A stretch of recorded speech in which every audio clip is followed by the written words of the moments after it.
Suami tega aniaya istri hingga terkapar bersimbah darah gegara handphone.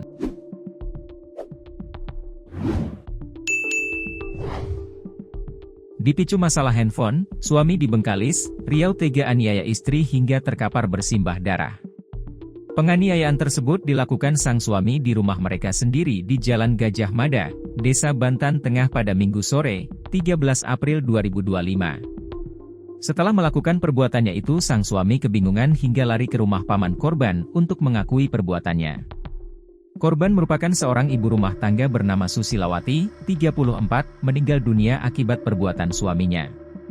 Suami yang jadi pelaku penganiayaan itu adalah Nali, 37, warga Desa Bantan Tengah, Kecamatan Bantan, Bengkalis, Riau.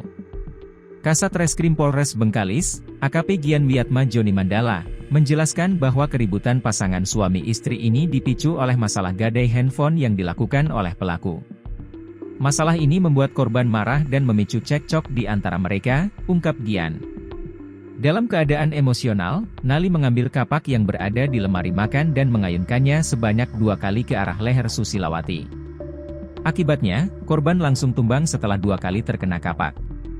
Setelah kejadian tersebut, pelaku melarikan diri ke rumah paman korban, Umar, dan mengakui perbuatannya. Dia membawa kapak yang digunakan dan sempat membuang barang bukti tersebut di halaman rumah, tambah Gian. Keluarga korban segera melaporkan kejadian ini ke Mapolsek Bantan. Tersangka Nali berhasil diamankan oleh pihak kepolisian.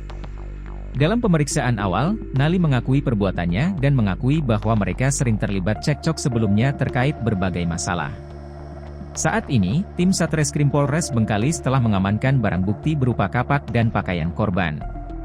Petugas masih melakukan pemeriksaan lebih lanjut terkait kasus ini.